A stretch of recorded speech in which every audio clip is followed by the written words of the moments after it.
Friends, hello everyone. Surfers, slackers, our favorite deviants, we are starting our broadcasts. Today we have two, and I think that the two will outshine each other. So, the first broadcast, as I promised you yesterday and the day before, will be with Konstantin Gadauskas and Alexander Shchur, the producer of the film Bucha. And, to be precise, the prototype of the main character in the film Bucha is a volunteer who directly participated in all the events depicted in the film and evacuated 203 people from Bucha. And then we will have a broadcast with Datyuk, as I announced. Good evening. Good evening. Good evening. Sasha and Konstantin have just returned from the film festival in Warsaw, where the film Bucha earned its well-deserved place. The second, although, of course, the first could easily have been given. Nevertheless, this is already a breakthrough, the beginning, I think, of a long journey that will benefit the country and our entire audience. On November 7th, the film Bucha will be released in theaters, and each of you will be able to go see everything we are talking about. Go with your families, go with your loved ones, relatives, and children. The film is suitable for ages 13 and up, absolutely without any problems. Sasha, tell me, you already mentioned that tickets are available, right? Can tickets be purchased now? Yes, in certain cinemas, for example, at Planet of Cinema, tickets are definitely available. I have seen them. The sales open literally tomorrow or the day after. As I understand it, the other chains, big multiplex and other individual cinemas will start selling tickets, and from November 7th, tickets will be available for purchase. And importantly, starting from November 7th, we are launching a tour across Ukraine, which means that in all major cities, the creative team will travel with the actors, and at some point, Konstantin Gudauskas will join us. We will be making presentations not only in Kyiv, but also in cities across Ukraine. Yes, we will hold a meeting in Kyiv, possibly even more than one, and we will meet with your audience and anyone who wishes to join.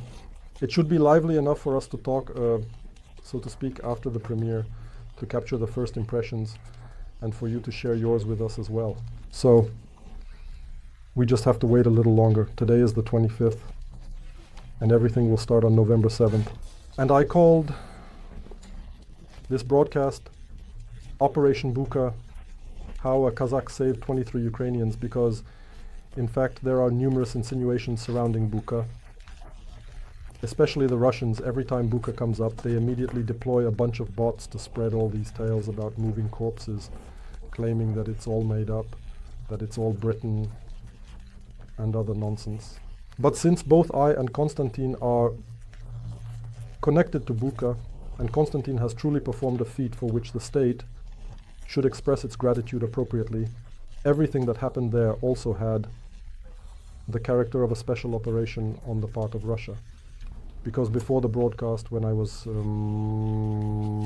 talking to Konstantin, he shared with me many facts, some of which I already knew from my own experiences, while others I encountered for the first time. Which one did I turn on for the first time? And this entire storyline was essentially a battle of minds as well, because behind each storyline from the side of Ukraine and from the side of Russia stood its own social organization, different in essence and form. There were a diverse group of various individuals who actively and enthusiastically participated in this. What Konstantin did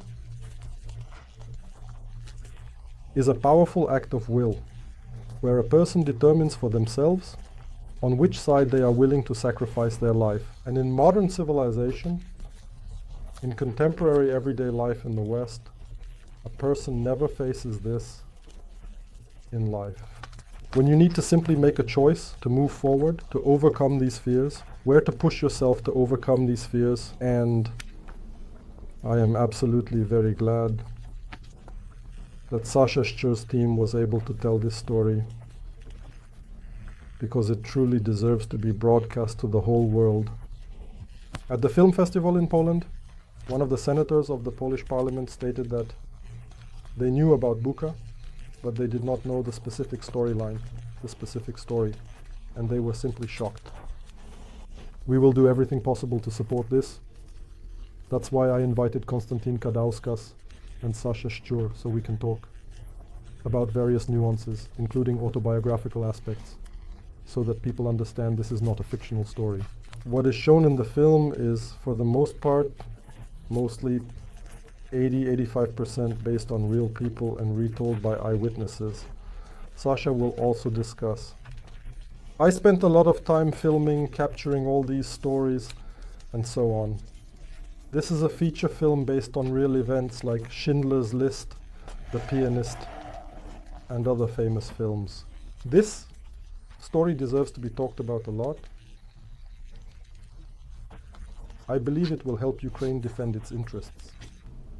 This is a story about goodness, about overcoming oneself, about collective efforts to bring forth good and achieve goodness.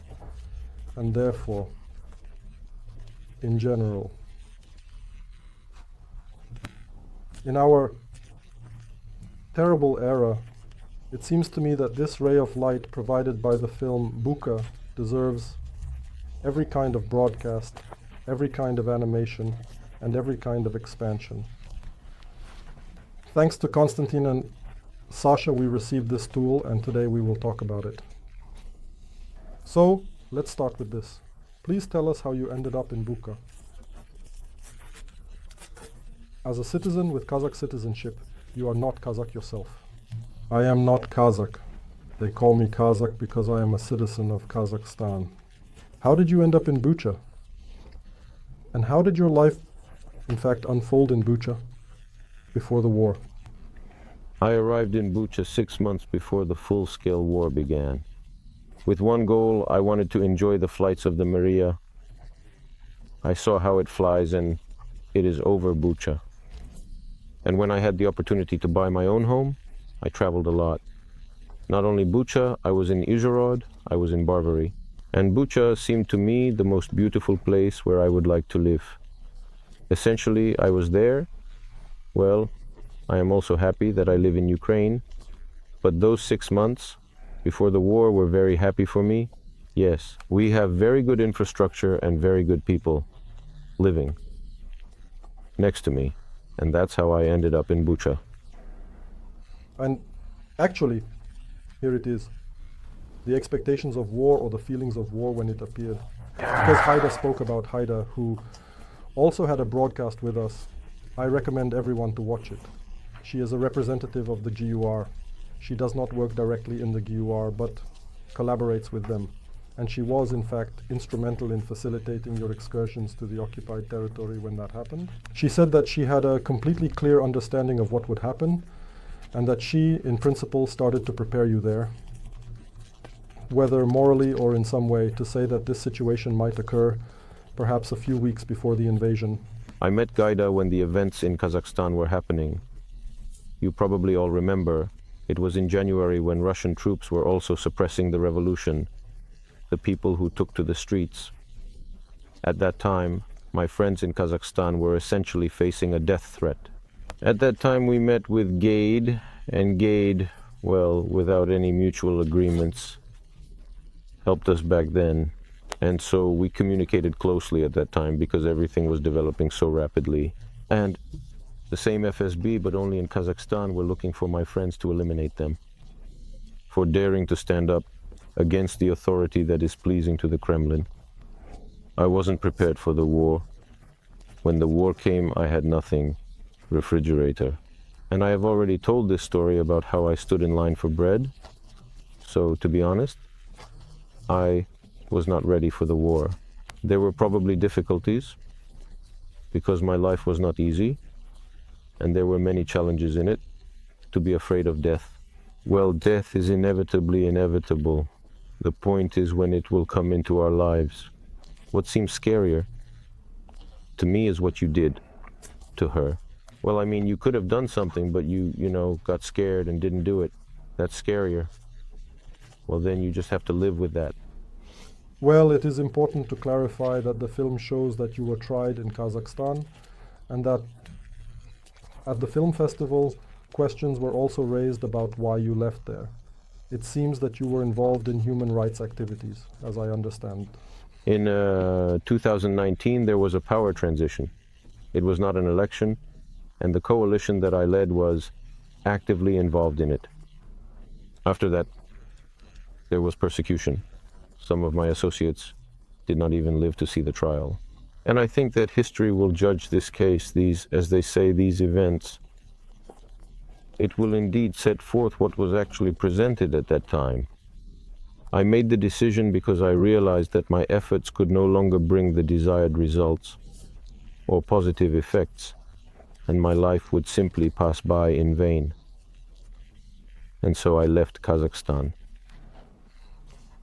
When we spoke before the broadcast, you mentioned that when you said the word special operation, the Russians had been preparing for it for a very long time.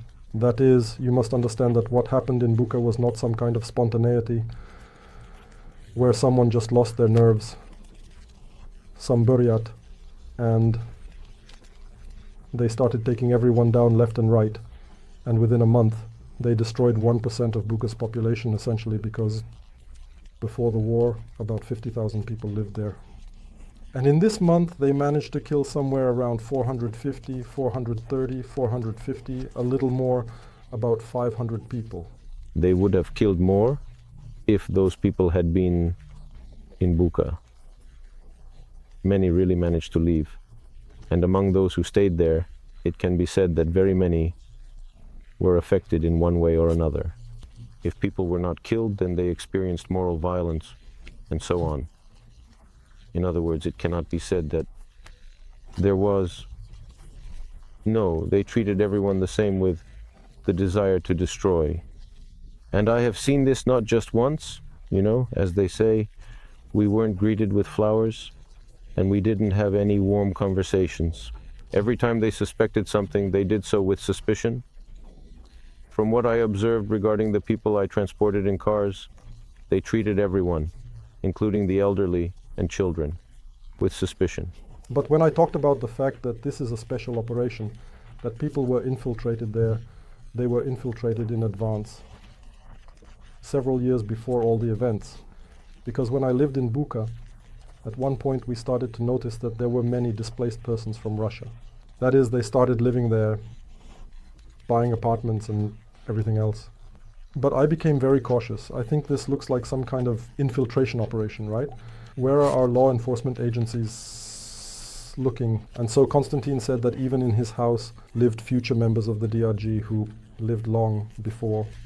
Well, it turned out that these people actually started moving in from the moment the residential complex was put into operation, and they mainly took the top floors, which is the 17th floor.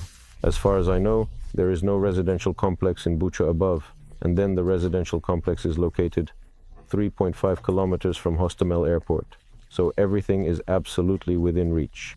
They were friends with their neighbors, and they actively participated in chats. And then we learned that these people were all, as it turned out, workers of the so-called services from Russia, because very serious equipment was found in their apartments, which so-called collaborators could not possibly have.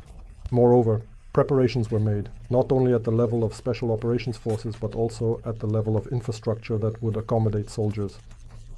The stable is also very interesting. The stable itself and everything that was near the KSK Bucha in that very stable, meaning there were communications, tractors, all of this was dug up, engineering fortifications were built, and tree plantings, where they also had their headquarters, and there were people whom they took prisoner, and there they also tortured them. In the stable itself, a large number of medical supplies, antibiotics, and IV systems were found. There were double beds. Everything was being meticulously prepared to welcome the Russians.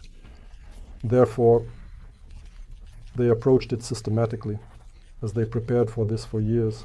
They appeared only when they deemed it absolutely and undoubtedly necessary, when it was truly necessary. And accordingly, it is obvious that they had protocols, instructions that implied that when they killed people, they understood who needed to be killed first, eliminated, and so on. In other words, they had lists. They had lists. They didn't just have lists. This is what is shown in our film. This is information from the main intelligence directorate, and they had 4 categories divided there. There was one category which was immediate destruction on site, and another category that needs to be taken away and worked on. There are categories which are collaborators conditionally, and a fourth type that is neutral. They worked according to these lists, meaning they had everything. Moreover, it is precisely all the political activists, those who went through the ATO, that were targeted for destruction. So they tried, and sometimes, well, there were instances where it could affect families. This is like a Soviet principle. The family of a traitor to the homeland, that is, everyone gets affected. So if you are conditionally a veteran, or some well-known Ukrainian figure, then immediately your family is in danger. You mentioned in the broadcast that this was a direct strategy taken and not invented by the Russians. It was conceived by the Germans during World War I and was processed in Belgium at a time when ultraviolence was used to completely suppress the will to resist. The aim was to instill such fear in people that they could not act. Some fled while others did not. That is, this tactic was devised by the Germans in World War I, tested in World War II, and excellently adopted. Bad, adopted by the Soviet Union and Nazi Germany, and then passed on to Russia. Konstantin, I understand that from the film it follows that you actually started evacuating people on the very first day, right? So, how did you get involved in this, and how did such a decision come about, perhaps? Well, there was a call from Haida about 2 months before this war. We had a conversation after we managed to save my Kazakh friends. If I didn't know that there would be a war in Ukraine, then yes, I knew everything. And if my help was needed, well, I am always ready, that is. And she just called, and I was, well, to be honest, I was curious about what was happening and, well, how long all of this would go on. Because what I saw outside my window, well, my awareness did not perceive that it was war. I mean, we all saw it on television. I have never been in a war. I have not seen war with my own eyes. And here there are just explosions happening. At first it was dark when all this started, then when it became light, and by the way, today the weather is the same as it was then. There was low cloud cover, no sun, and these Russian planes and helicopters were flying very low. Since I live on the 17th floor, it was just like how I see you right now. And with Gaidai, we had a conversation about the fact that there are people, specifically children and a pregnant woman, who are already effectively in the territory where the Russians have entered. This is the Vyshhorod direction towards Dimir. To say that I was absolutely 100% ready, no, I was not ready. I wasn't ready at all, just like that. I just went, and honestly, my first route was through Hostomel. Well, that's how Weiss mapped it out, right? I have a Tesla, and I just entered the address on the tablet in the Tesla, and it plotted the shortest route through Hostomel. So, I went and drove through Hostomel. Well, that's right near Bucha. Yes, and you know, I was very lucky that, well, Ukrainian soldiers approached me, and they said, "What are you doing here?" I say, "Well, I'm on my way. I was asked to take the family out." And he says, "Well, it's all already there." At that moment, as I understand it, they were retreating. This was on one of the main streets of Hostomel. And then I drove out to Warsaw. There was already a huge traffic jam on the Warsaw Road. People were just driving in 3 lanes. Someone was coming towards me.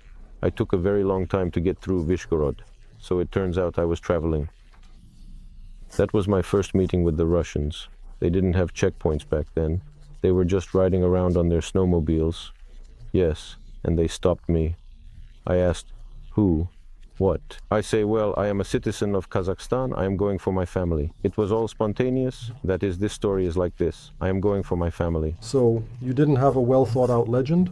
No, the first evacuation, there was no legend. That is, it all happened spontaneously. And, to be honest, my adrenaline was just off the charts. But later, when I met Sveznov, we already had a certain plan ready for departure. I understand that this is a complicated person, that he is also some kind of security service worker, because he quickly calmed me down and explained step by step how I should act. So you arrived and took the family without problems? Well, they were already hiding. The Russians back then, well, they were just confident that they would be marching in a parade down Khreshchatyk the next day.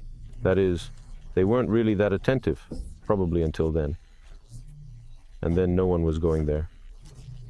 Well, everyone was coming from there. But I was going there. Well, Kazakh, Tesla.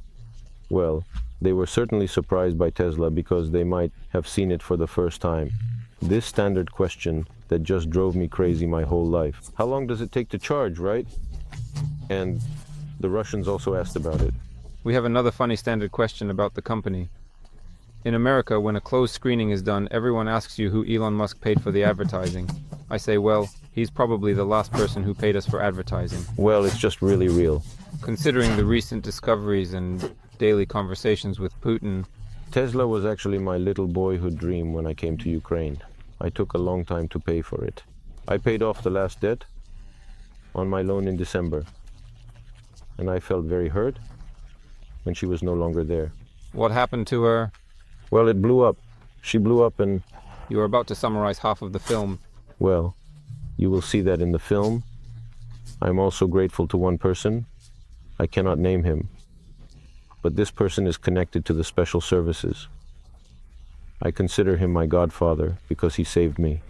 If he hadn't pulled me out of that car back then, I wouldn't be sitting here with you now, and I wouldn't have been able to save so many people. Where did this happen? It is between Bucha and Vorzel. Right now, they have put up a flag. A large, huge flag of Ukraine. It has been standing there. He was brought down by the Russians, and now this is the Square of Heroes. This is the entrance to Bucha. Yes. Then when I arrived there, I looked, and right across from that place, by the way, there is a patch on the asphalt. Because I think that the batteries have done their job, the asphalt has burned out, and they just replaced the patch. On the contrary, I saw the Apostle Peter, Paul, and Jesus. It's some kind of sign in my life because, in fact, I was born there again. And so you brought this family out, you managed to do it, and then you understood, or Gaida understood, that it basically works, and you can act further. Or did you start acting on your own? In fact, all my initial evacuations were organized and planned by Rozvitok and Haida. I didn't really communicate with anyone else. And there were moments when, since this is not in the film, I can talk about it, when I was driving just not far from Pushcha, exiting through Prospect Pravdy, which I believe has a new name now.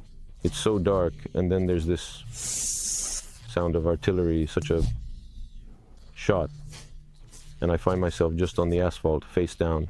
They just pulled me out of that situation, like a rabbit, stretched me out on the asphalt. And do you know what saved me? That the last person I called was Gaida. And this is indeed a person who Haida personally knew. They thought it was a DNG. Well, imagine it's night, it's March, and some guy is driving a car that has Uber written on it, right? And he just called her, asked, "Do you know this person?" She said, "I do. Please accompany him home." There I was also accompanied home. I am very grateful because it was such a moment when I likely would not have survived either. That is, all the first trips were completely planned. This trip that I just talked about was not quite so. I was taking a woman with gangrene, and she was already, no one would take her. Well, wherever I take her to the hospital, they say there is no space. Take her there, take her here. So I brought her. She is a complete namesake of Irina Bila. By the way, she died, this woman, because after all, it was her leg. Well, that is, gangrene played its role. And I drove her around until 1 o'clock in the morning. Can you imagine? The curfew started, I think, at around 8 or 5.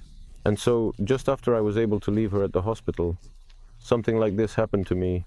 And then you were here in the hospital, you started a good story. No one wanted to take it. And by the way, you went upstairs and said that here, I brought Irina Bilik. You brought Irina Bilik. They, of course, accept. He says, "What are you talking about? You deceived us. This is some kind of grandmother." I open my passport and say, "See, I wasn't lying to you. Take her. She is yours." Ha ha ha.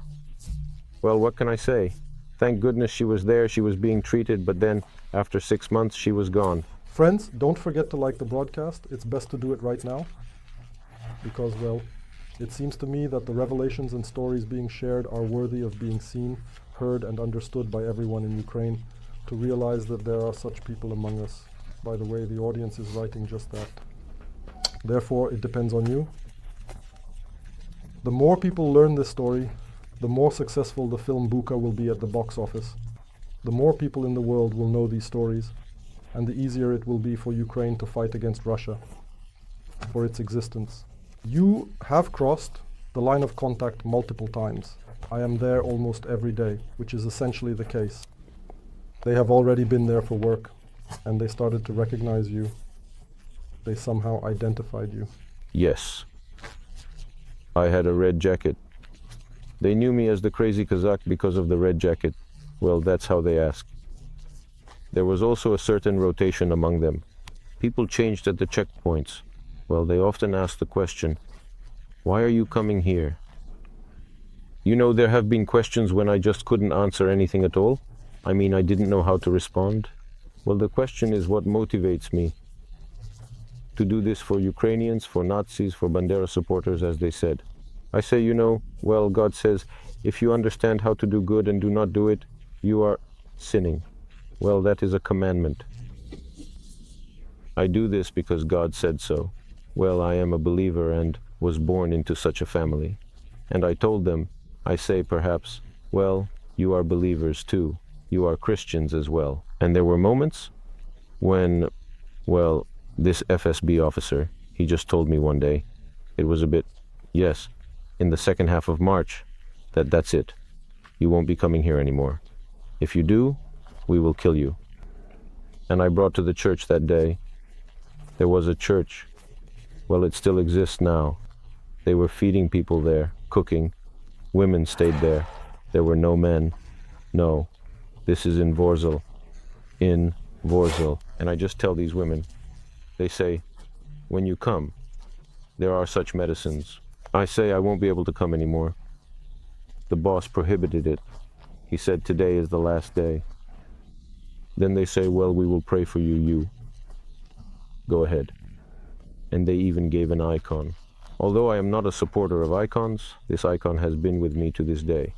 As a divine battery, I always carry it with me, in all my cars, on all my trips. And when I was leaving, I saw that this Russian, their main commander, Artem Gorodilov, was standing there. Well, now we know who he is. And I just approached him. I extended my hand and said, I come here and help people for the sake of God. Allow me to help people for the sake of Christ. I just looked him in the eyes and held his hand. I don't remember how much time has passed, but he reached out his hand and said, for Christ's sake, help. And did you continue to travel? Continued to travel. So, did he allow people to be buried? He allowed it, right? Yes. In general, all decisions there were made, as I understand it, by him. Because everyone turned to him, and if he spoke, no one had the right to disobey him. Therefore, when I am told now that there was no order or permission for the killings, that these were some chaotic actions by soldiers, I say no. Well, I saw it there. I saw everything. That is, it is not just one occupier. He did not act in the territory of Bucha independently. That is, there was even a gradation, which you will definitely see, meaning who can rob what. That is, for example, jewelry stores, safes, and so on, were completely specific to the FSB. In other words, an ordinary soldier could not go there. They did not know where it was. Yes, they were very organized there. They had complete information about where, who, and what supplies everyone had, because they cleaned everything very thoroughly. This is also a moment that we later learned about in parallel from the GUAR. You can pay attention to the lists of the killed in Bucha, and there you will see that several locksmiths were killed. The profession is rare, and several people have been killed because they forced all the locksmiths they could find to open safes, and then they eliminated them like unnecessary witnesses. You can look at the list of professions and are immediately surprised by how many there are. And how quickly did you realize that they were carrying out cleansings because people were then thrown onto the streets? From what moment was this?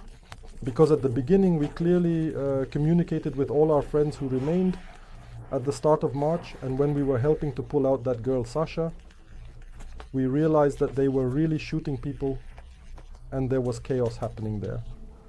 Well, the fact that they are executing people and doing so deliberately, I saw that literally around the 5th or 6th of March. Because, well, for example, when I arrived at Lesnaya, and there people come out and say, there's a guy, we had a veteran living here. And he says he hasn't lived here for a long time. It's just his summer house. But they are annoying. They come every day and throw grenades into his house. We say that he doesn't live here. No. That is, they had specific lists of those who needed to be eliminated. Then there are the witnesses. Those who helped them in some way, somewhere. Perhaps I might be afraid to name them. There were also those who, to be honest, helped without fear. And after they left, it was observed and noted that these people eventually ended up in the SBU. From the very beginning, I indeed started to understand that they came there not just to occupy, but to purify. Well, then regarding my conversations with Haida, I am grateful to her for talking to me in great detail about all the specifics, because there were moments when I might not have known these things. When I had conversations with Russians, I was very afraid. I didn't want to harm Ukrainians, but Haida specifically explained to me what I needed to talk about. And just don't hesitate if they ask you, they know perfectly well where we are and how. Therefore, this information is something that any ordinary person can see, so speak about it boldly. There will be no betrayal in this, because for me, these were indeed also very serious moments.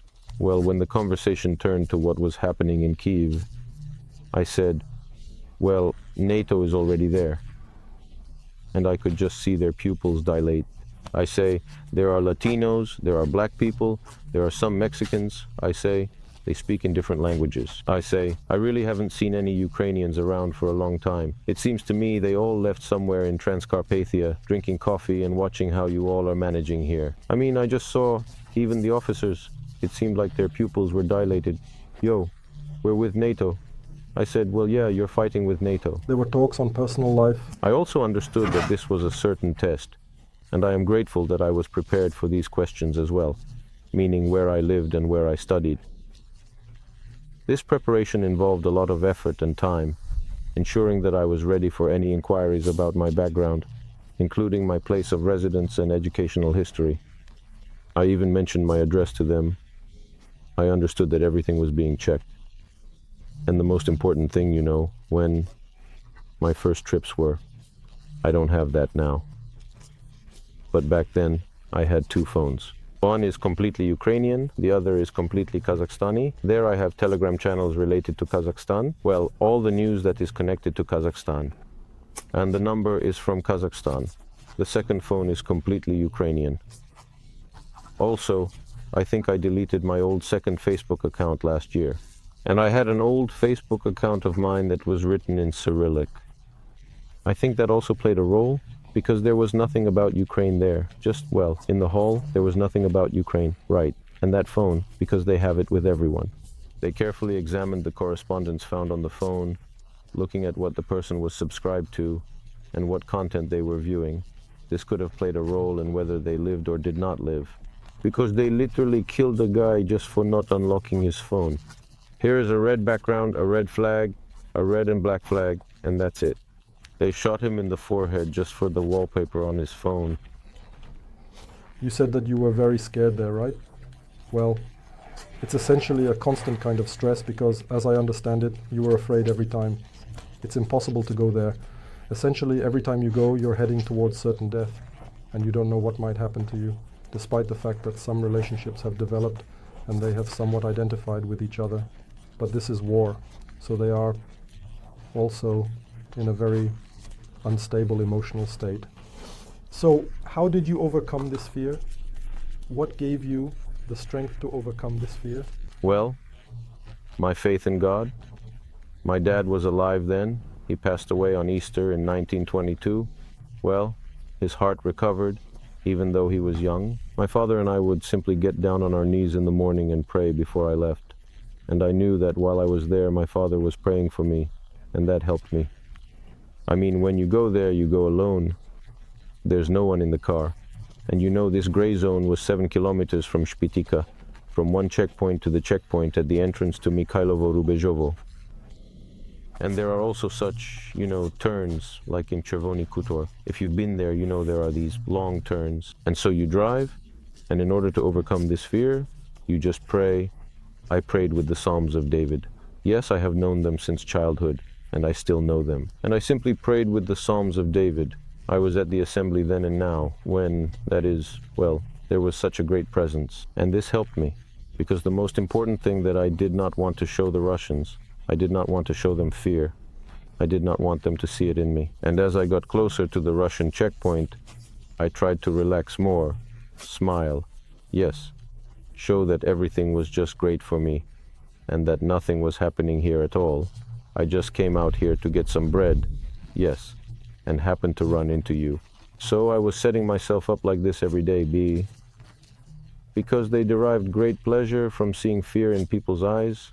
And there were moments when, I had one man who just lost control, when they started to take his documents and began asking him questions, and they asked him to turn around.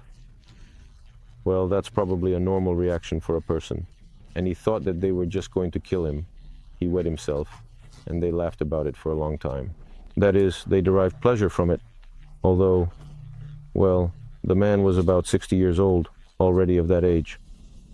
What was their relationship? So when you were taking our people and bringing them back, I understand that at some point a kind of gypsy mail started working, meaning there was someone who was evacuating them, and they began to somehow reach out to you. Well, you see, every day I recorded, and I didn't have a live broadcast before leaving. I asked people to pray for me on Facebook. And, later, when it was 6 months after the deoccupation, a woman came to an event we held in Orzel. She said, I was in such a depression. And when I found, by chance you say, on Facebook, I started watching your broadcasts, I came out of depression. I have developed a hope that, there is hope that everything will be fine, that people will come out, that help will be delivered. I recorded the live broadcast every day. And when I was driving, and when I was leaving, I showed who I had evacuated, because people were looking for them. There was no star in the sky at all in the beginning, and so on and so forth. Then, after some time, there were simply a multitude of various messages. I have already found many people in spam, requests from people asking to bring bread to someone, to evacuate someone, because Facebook was just flooded with messages. I will add just 2 points. First, it was very helpful that Konstantin had all these stories recorded. That is, when I was still working on the script, it was convenient for me to identify who to meet and find people when something chronological happened. And the second, which is a very important point, is this one about hope. Because in the film Bucha, we wanted to primarily show the theme of hope, how Ukrainians united at the beginning of the war, and also what it conveys. Yes, there are tragic moments, but it highlights this positive line, showing how it brings hope, demonstrating that we can unite, that we can win, and that even in a worse situation, if we Ukrainians come to our senses and unite, we can prevail. And this is exactly when she asked me, why do you want to show the film to Ukrainians? I say, precisely for this reason, because right now we all have a somewhat depressive state, and we need to breathe again, and understand that we can do great things if we don't fight with each other. I think this is the most important message specifically for Ukraine. Yes, and I want to say that this played a very big role in my decision to stay and not go anywhere at all, because I saw how people unite, how people who don't know each other at all can become so close that, for example, they helped me a lot at the very beginning. One woman just broke half of her baguette when there was no bread. She didn't know me. She approached simply saying, "I saw you didn't have enough bread, take some." I walked home, crying, and thought, well, in such hours, when You just don't know what will happen. And how long will this bread last you? And the person saw that I didn't have enough bread. And all of this played a very big role for me, because I told myself, well, if these people notice me in all of this, how can I leave them and go away? Yes, there, to Lithuania, there to my family, or even there to go to Lviv. Well, something needs to be done. They are doing something, we need to join them. Then I met the guys in Orzel who were involved in partisan activities, yes. So this is also a plot for another film, about how we left. In essence, it's about the people who left as ordinary civilians, let's say. That is, there were many serious moments and people risked their lives. They could have just left. No, they left, started helping me, and we began to organize a headquarters there in the shelters, gathering food and providing information. There is a very good story about Baba Taya. Be sure to watch this film. This grandmother, Alexander knows, she survived a stroke. And so, Alexander, just so you know, she stood up. She was paralyzed and she stood up by herself, right? So this is it. I look at Baba Taya. She is such a symbol of Ukraine, right? She is already of an older age. She has been through so much. She lives alone and she had a stroke after the war. Well, after that, already before the occupation. And she stood up, that is, she overcame. And yes, Ukraine can overcome everything if we want to, if we just stop thinking about who is better and unite and move towards our goal. Well, we had nothing. In March, we didn't have the weapons we have now. I remember how the guys in Irpin fought. They had a Maxim machine gun with water cooling. That's the truth. And they were firing back. I still know those guys who are alive.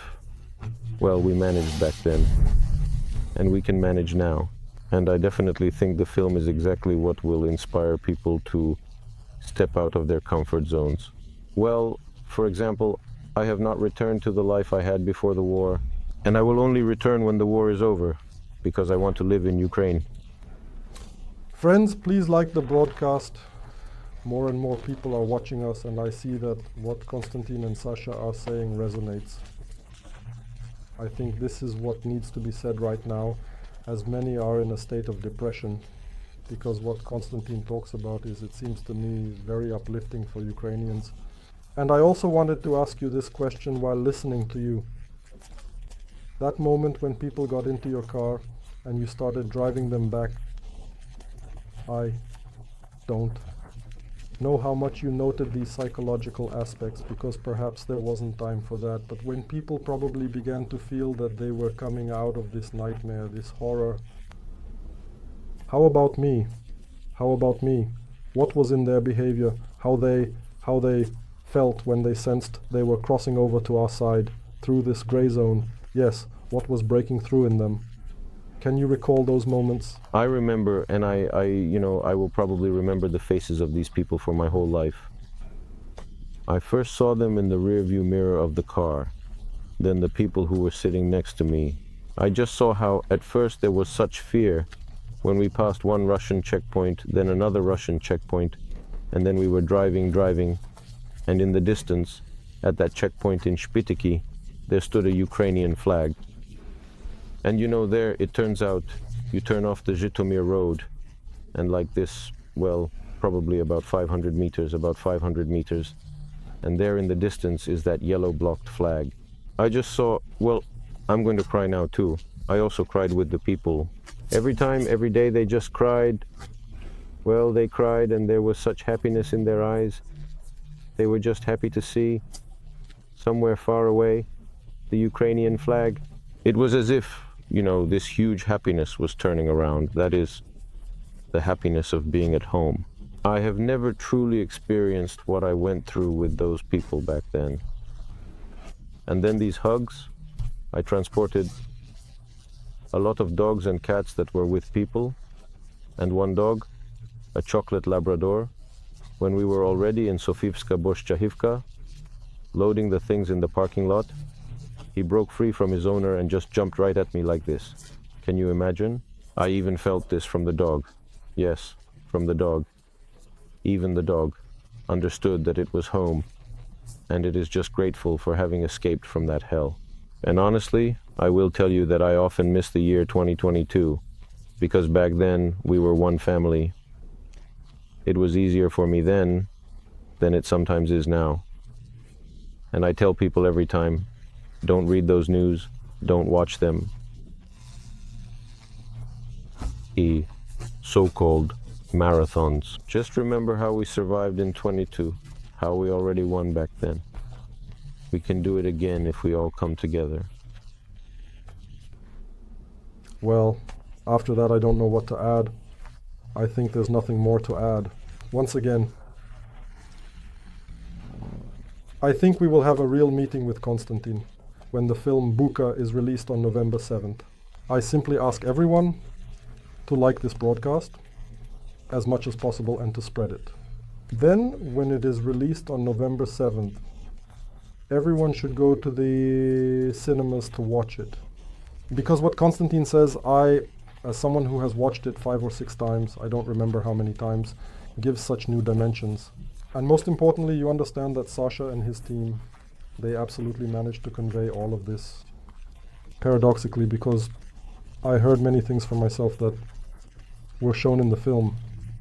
Because, I will be honest, everyone who worked on this film, the team, director Stanislav Tunov, he immediately got involved. All the actors, including the Polish actor, he came despite the fact that there was no insurance. It was dangerous for half the fee. And we wouldn't have made this film. And again, I remind you, Yura, I think you say everywhere, we didn't take a single penny of government money.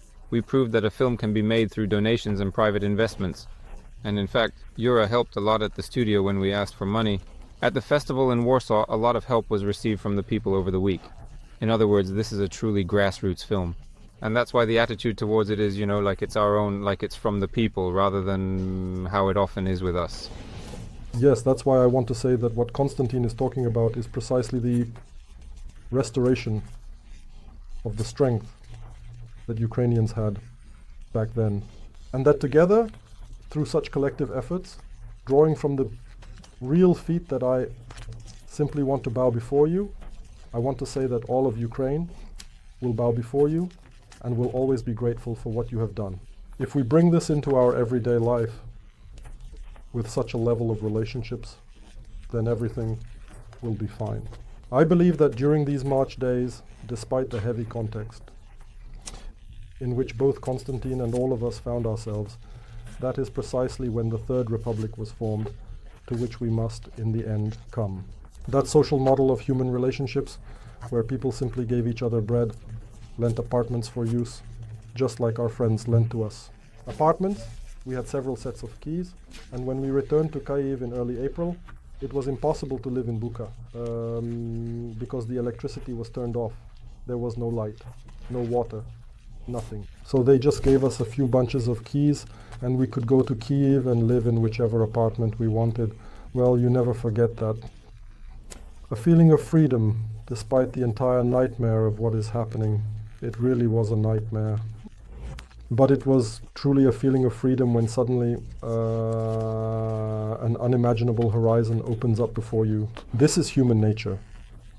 Human nature. It's all about human nature, about the good that it can freely pursue, about the liberation of a person in such moments, which suddenly I don't know there, yes, which suddenly I don't know there.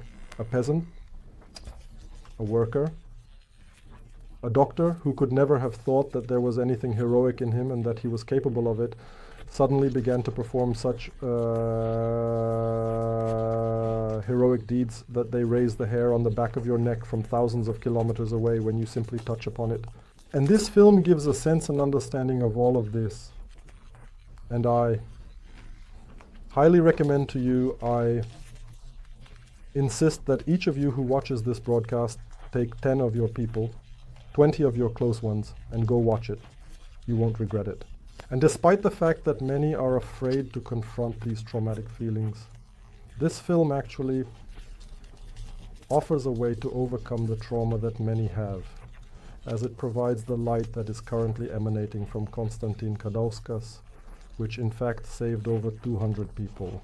It helped them survive and turned their destinies in a different positive direction, because in reality this is about generations.